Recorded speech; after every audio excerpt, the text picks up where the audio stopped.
Hi guys, nandito kami ngayon sa paanan ng bundok namin. Ako nga pala si Rafael Alunan guys. Hindi ko lang bakit nagustuhan ko yung mga gantong lugar. Itong mga madidilim na lugar, like nakakatakot, mga haunted. Hindi ko lang kasi nung bata kasi ako, matatakotin ako nun eh. Siguro, lalong na-boost yung curiosity ko. Ngayon tumanda na. So ito, tatry namin i-explore yung mga nakakatakot na place, like ganun. Ito, first time pa lang namin to, kaya, ito, palala pa lang.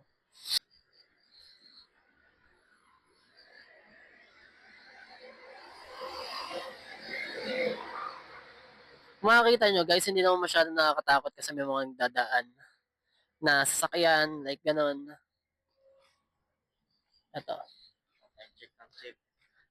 Anong oras na ba, pre? 2:44 na. 2:44 na, ng madaling araw.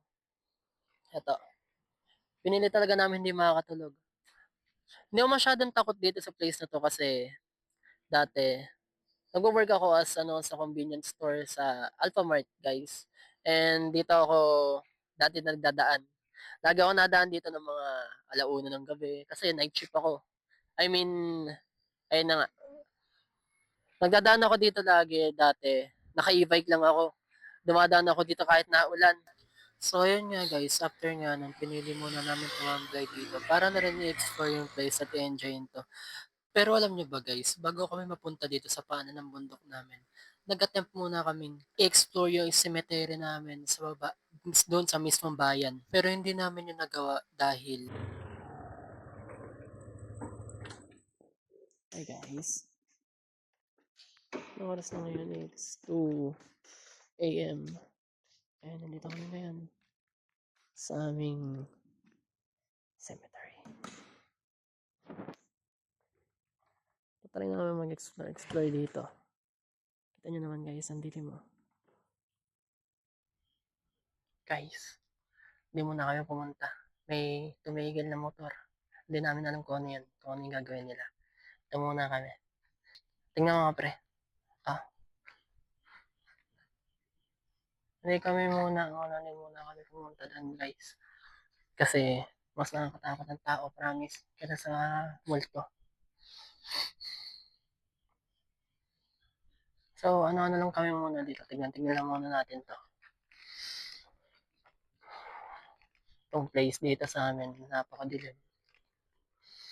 Flashlight ka, pre. Flashlight ka.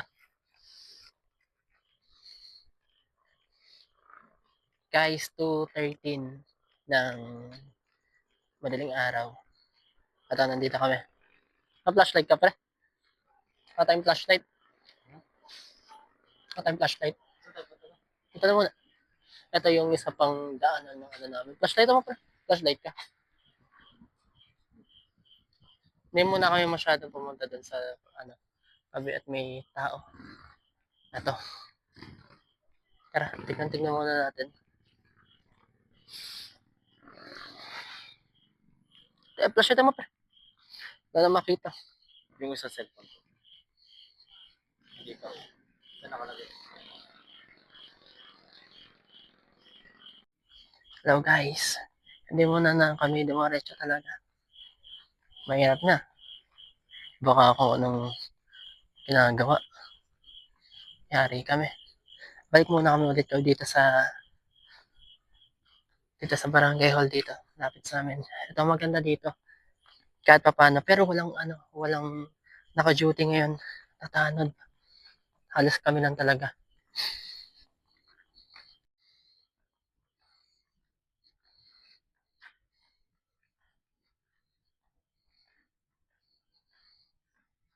Pre.